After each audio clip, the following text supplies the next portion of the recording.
Good morning students.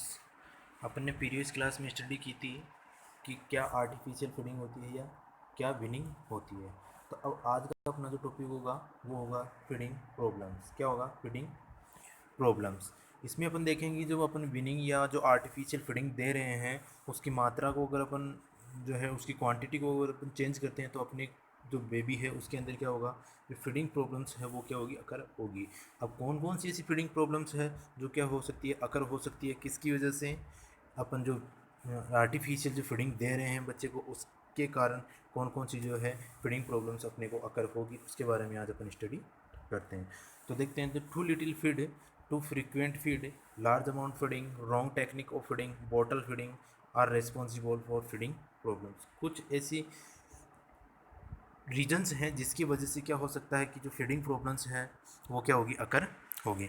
तो अपन देखते हैं, तो कुछ क्या है फ्रीक्वेंट फीड, या तो हम क्या करें जो फीडिंग है वो प्रॉपर तरीके से नहीं करवाएं, या क्या है जो फीडिंग है वो अपन बहुत ज़्यादा मात्रा में करवाएं बच्चे को, या अपनी जो फीडिंग की जो टेक्निक है या अपना जो वे है फीडिंग करवाने का, आर्टिफिशियल फीडिंग करवाने का, वो क्या हो, रॉन्ग हो।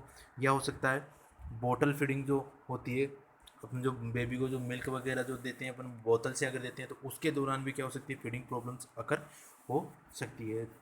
तो these problems are prevented by simple measures. कुछ ये जो प्रॉब्लम्स होती है इनको अपन सिंपल तरीके से भी क्या कर सकते हैं, मेजर कर सकते हैं। तो इन रीजन्स की वजह से क्या होती है, अपने फीडिंग जो प्रॉब्लम्स होती है न्यूनेट्स के अंदर या चाइल्ड जो होता है उसके अंदर अकर होती है। तो इसकी फर्स्ट अपनी प्रॉब्लम होगी वो होगी रीगर्गिटेशन। कौन सी होगी? रीगर्गिटेशन। रीगर्गिटेशन क्या होता है, जो अपने स्टोमक के जो कंटेंट होते हैं उसका क्या होना, बैक फ्लो होना। मतलब स्टोमक में जो भी कंटेंट होंगे या जो भी फीडिंग मटेरियल होगा वो क्या होगा, वापस से क्या होगा, बैक फ्लो होगा और कहाँ पे आएगा, ईसोफेगस के अंदर आएगा और वापस माउथ के थ्रू माउथ के अंदर पहुंच जाएगा। ये ऐसा क्यों होता है? ऐसा इसलिए होगा कि अपन जो फीडिंग दे रहे हैं वो क्या हो रहा है, अपन उसको बहुत ज़्यादा अमाउंट के अंदर अगर फीडिंग दे रहे हैं बेबी को, या जो हो सकता है कि बेबी फीडिंग के दौरान क्या कर रहा हो, जो एयर है उसको क्या करे, स्वेलो कर जाए। तो इस दौरान क्या हो सकता है, रीगर्गिटेशन की जो प्रोसेस होती है वो कर हो सकती है।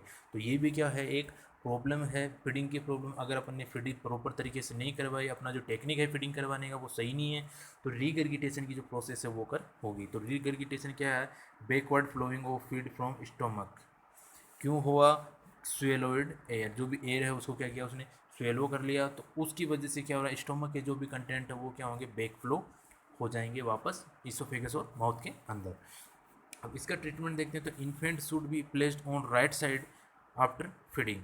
फीडिंग के बाद में अपन क्या करेंगे, बेबी को क्या करवाएंगे, राइट साइड की जो पोजीशन होगी वो प्रोवाइड करवाएंगे। राइट साइड की जो पोजीशन होगी वो अपन क्या करेंगे, बेबी को प्रोवाइड करवाएंगे। राइट साइड की भी कौन सी, स्लाइड साइड, मतलब बेबी को क्या करेंगे, साइड लाइन पोजीशन देंगे, वो भी कौन सी, राइट साइड वाली साइड लाइन पोजीशन अपन बेबी को देते हैं। वो क्यों देते हैं कि जो स्टोमक होता है अपनी बॉडी के अंदर, स्टोमक की जो सिचुएशन होती है वो इस तरीके से होती है। अब अगर बच्चे को अपन क्या करेंगे, लेफ्ट साइड पोजीशन देंगे, जो फूड मटेरियल हो वो क्या होगा, यहाँ इकट्ठा होगा। अगर अपन बच्चे को राइट साइड की जो पोजीशन देते हैं तो वो कहाँ होगी, यहाँ एक एक्यूमुलेट होगा फूड। अगर यहाँ एक्यूमुलेट होगा फूड, जो सीधा कहाँ पहुँचेगा, इसोफेजियल, सॉरी, जो कहाँ पहुँच जाएगा, सीधा इंटेस्टाइन के अंदर पहुँच जाएगा। अब इंटेस्टाइन में पहुँचेगा तो रीगर्गिटेशन की जो प्रोसेस है वो क्या होगी, प्रिवेंट हो सकती है। नेक्स्ट है कि burping should be done by proper techniques to remove swallowed air.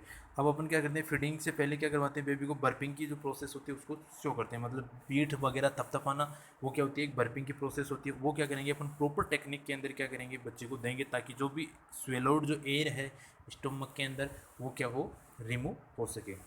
Next then during feeding good attachment of mouth to breast should be done for prevent the air swallowing. जो baby है उसको breast feeding के दौरान जो breast जो nipple है उसका जो अटैचमेंट है बेबी के साथ, बेबी के जो माउथ के साथ, वो क्या करेंगे, अच्छे तरीके से करवाएंगे ताकि जो एयर है वो क्या हो, बेबी स्वेलोड ना कर सके। नेक्स्ट है the baby should not feed when crying. अगर बेबी को अपन ने क्या कर प्रॉपर तरीके से फीड नहीं करवाया तो बेबी क्या करेगा, क्राइंग की कंडीशन करेगा। अगर क्राइंग की कंडीशन करेगा, baby should not feed when crying. अगर बेबी क्या कर रहा है, क्राई कर रहा है तो उस दौरान अपने को क्या नहीं करवाना है, उसको फीडिंग नहीं करवानी। अब अपन उसको फीडिंग क्यों नहीं करवाएंगे, अगर बेबी क्राई करेगा तो क्राई करने के बीच बीच में क्या करता हो, तो रेस्पिरेटरी सिस्टम एक्टिवेट होगा, तो वो क्या करता है, जो भी एयर है उसको क्या करेगा, स्वेलो कर सकता है। अगर उसको स्वेलो किया तो रिगर्गिटेशन की जो प्रोसेस है वो एक्टिव हो सकती है। नेक्स्ट है वोमिटिंग। नेक्स्ट है वोमिटिंग। अब मेन चीज़ यहाँ होती है नेक्स्ट क्या है, वोमिटिंग। अब अपन देखते हैं कि वोमिटिंग और रिगर्गिटेशन में क्या डिफरेंस होता है। तो वोमिटिंग के अंदर क्या होता है, जो स्टोमक के जो कंप्लीट जो फूड जो मटेरियल होते हैं या फीडिंग जो मटेरियल होते हैं फोर्सफुली क्या होते हैं, एक्सपेल आउट हो जाते हैं बाहर की ओर।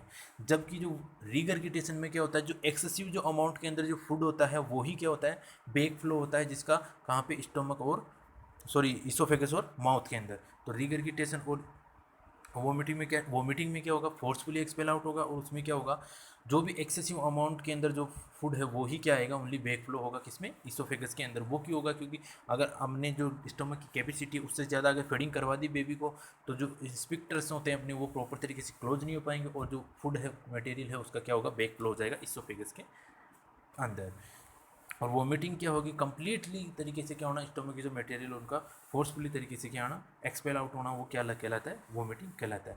तो vomiting may occur due to over feedings, excessive swallowed air, prolong burping may be due to pathological condition such as gastroenteritis, pyloric stenosis and intestinal obstructions. ये कुछ ऐसी कंडीशंस हैं जिसके दौरान क्या हो सकता है, अपनी वोमिटिंग हो सकती है। या तो क्या करो, अपने उसको फीडिंग है बहुत ज़्यादा दे दी हो, या एक्सेसिव स्वेलोइड जो एयर है वो हो गई हो, या प्रोलॉन्ग लंबे समय तक अपने उसको क्या की हो, बर्पिंग की हो। तो उस अपने फीडिंग करवाने के बाद भी अगर उसको बर्पिंग दी तो भी क्या होगा, जो फूड मटेरियल है वो क्या होगा, बाहर आ सकता है। इसके अलावा कुछ पैथोलॉजिकल्स या कुछ ऐसे इन्फेक्शंस वगैरह हो सकते हैं जिसके कारण भी क्या हो सकती है, वोमिटिंग अगर हो सकती है। इसके ट्रीटमेंट में देखते हैं तो अपन उसको क्या करेंगे, करेक्ट पोजीशंस जो है वो प्रोवाइड करवाएंगे। करेक्ट पोजीशन के लिए अपन क्या कराएंगे, साइडलाइन पोजीशन अपन उसको देंगे। Early detection of pathological condition and it's management show be done accordingly.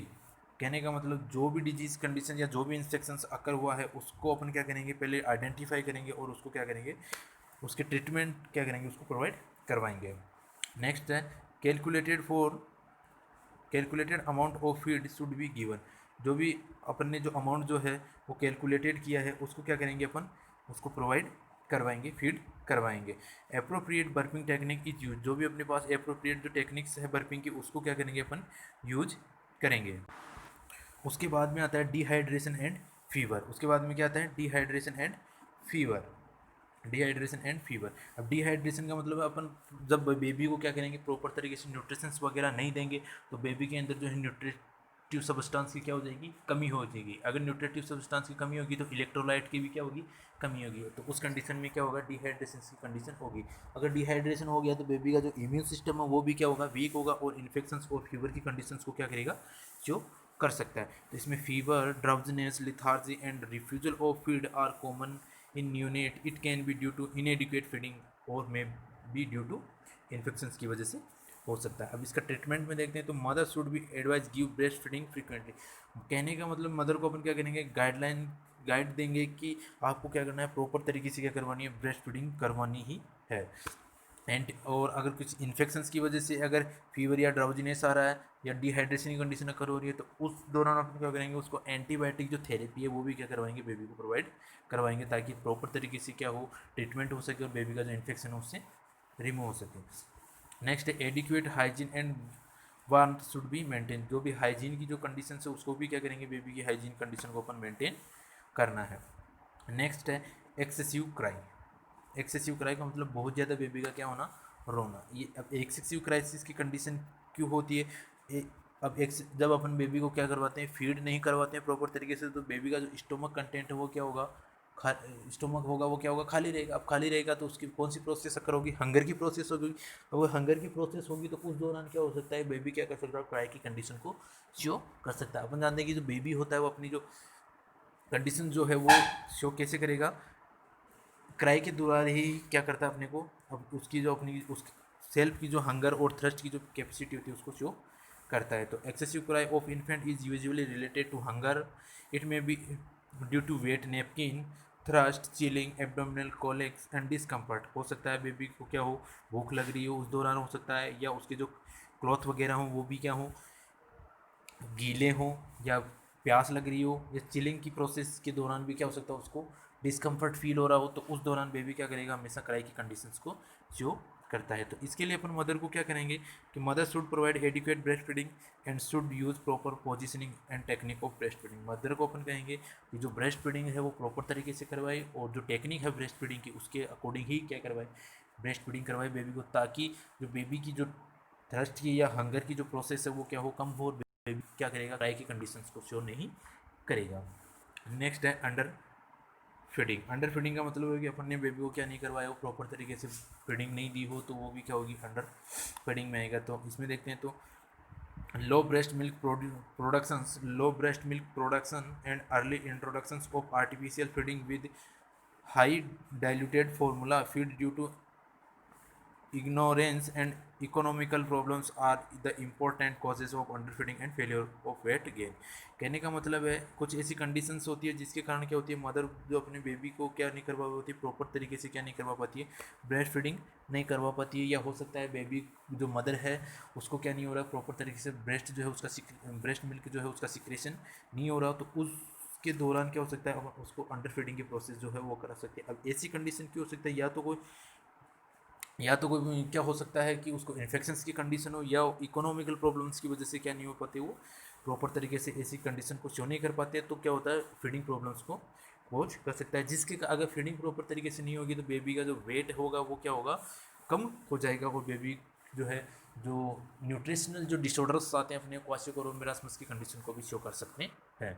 इसमें ट्रीटमेंट में देखते हैं तो क्या होगा, mother should be instructed to take measure for increase breast milk productions and appropriate techniques of breast feeding. Mothers को क्या करेंगे अपन, इंस्ट्रक्ट करेंगे कि जो ब्रेस्ट मिल्क का जो सिक्रेशन है प्रोडक्शन है उसको इम्प्रूव करें एंड अप्रोप्रिएट टेक्निक्स है वो भी यूज करें। Mother should after both breast at a feed and several time is frequently longer day and night. Mother कहने का मतलब मदर को अपन क्या करेंगे, कहेंगे कि एक टाइम में क्या करें, एक ही ब्रेस्ट से फीड करवाए जब तक कि वो ब्रेस्ट क्या नहीं हो जाता, कंप्लीटली एम्प्टी नहीं होता, उसके बाद ही क्या करवाएं बेबी को जो अदर जो ब्रेस्ट है उससे क्या करवाएं, ब्रेस्ट फीडिंग करवा दें, ताकि जो है लॉन्गर नाइट या लॉन्गर डे तक क्या चल सके, ब्रेस्ट फीडिंग की प्रोसेस चल सके। Next time bottle feeding should be avoided. जो बोटल फीडिंग है उसको क्या करेंगे, अपने को अवॉइड करना है। Next time mother should have increase amount of food and fluid, take proper rest and relax. Mother को क्या करना है, खुद बताना है कि आपको भी क्या करना है, प्रॉपर तरीके से क्या करना है, फूड की अमाउंट जो लेना है, फ्लूइड लेना है, और प्रॉपर तरीके से क्या करना है, रेस्ट करना है। नेक्स्ट देखते हैं तो ओवर फीडिंग। अब इससे पहले क्या था, अंडर फीडिंग, मतलब अपन क्या नहीं करवा पा रहे, बच्चे को फीडिंग ही नहीं करवा पा रहे थे। अब इसमें क्या होगा, ओवर फीडिंग, बच्चे को क्या करवा रहे हैं अपन, एक्सेसिव अमाउंट में क्या करवाने, फीडिंग करवाने। तो उस दौरान क्या होगा, तो feeding is not a common problem in over country, it is difficult to feed the infant and most infant have over feeding which result is an infantile obesity. कहने का मतलब ये है कि अपनी कंट्री में क्या होता है कि जो कुछ ऐसी कंट्रीज होती है जिसके अंदर क्या होता है, ओवर फीडिंग की जो प्रॉब्लम्स होती है वो अकर होती है, तो उस दौरान जो बेबीज होता है उसको क्या हो पाता है, जो फन फीडिंग है वो क्या एक्सेसिव अमाउंट में देते हैं, तो उसके कारण क्या हो सकता है, ओबिसिटी की जो कंडीशंस होती है वो शो हो जाती है। अगर ओबिसिटी की जो कंडीशंस है वो शो हो गई तो बेबी का जो ग्रोथ एंड डेवलपमेंट होगा वो भी क्या होगा, अफेक्ट होगा। अगर ग्रोथ एंड डेवलपमेंट होगा तो बेबी का जो साइज एंड शेप एंड जो ग्रोथ एंड डेवलपमेंट है वो भी क्या होगा, अफेक्ट होगा। और ओबिसिटी के साथ साथ देखते हैं तो एक्सेसिव वोमिटिंग भी हो सकती है। अब हमने देखा था कि रिगर्गिटेशन और वोमिटिंग की जो प्रोसेस है वो क्या होती है, अगर अपन बच्चे को क्या लिमिट से ज़्यादा क्या करवाते हैं, उसको फीड करवाते हैं, तो वो भी एक्सेसिव वोमिटिंग को शो कर सकता है। या डायरिया की कंडीशन जो होती है उसको भी शो कर सकता है, एक्सेसिव क्राइम शो कर सकता है, एब्डोमिनल डिस्कम्फर्ट होगा, इमोशनल प्रॉब्लम्स है उसको क्रिएट कर सकता है। अब इस ट्रीटमेंट के लिए mother and family members should be aware about the problems required and calculated amount of food to be recommended according to the expected weight of particular child। जितना एज के अकॉर्डिंग जो वेट होना चाहिए उसी के according अपने को क्या करना है, बच्चे को फीड करवाना है, उससे ज़्यादा अपने को बच्चे को फीड नहीं करवाना है। नेक्स्ट देखते हैं मदर में need regular guidance from the health worker regarding infant feeding. Mother को क्या करना है, रेगुलर जो उसका जो हेल्थ गाइडर है उससे क्या लेना है, फीडिंग से रिलेटेड जो भी प्रॉब्लम्स हो उसके बारे में उसको क्या करना है, गाइडेंस लेनी है। ये था अपना फीडिंग प्रॉब्लम्स। नेक्स्ट अपना जो टॉपिक होगा फैमिली फ्रेंडली हॉस्पिटल इनिशिएटिव्स, तो इसके बारे में अपन कल स्टडी करेंगे।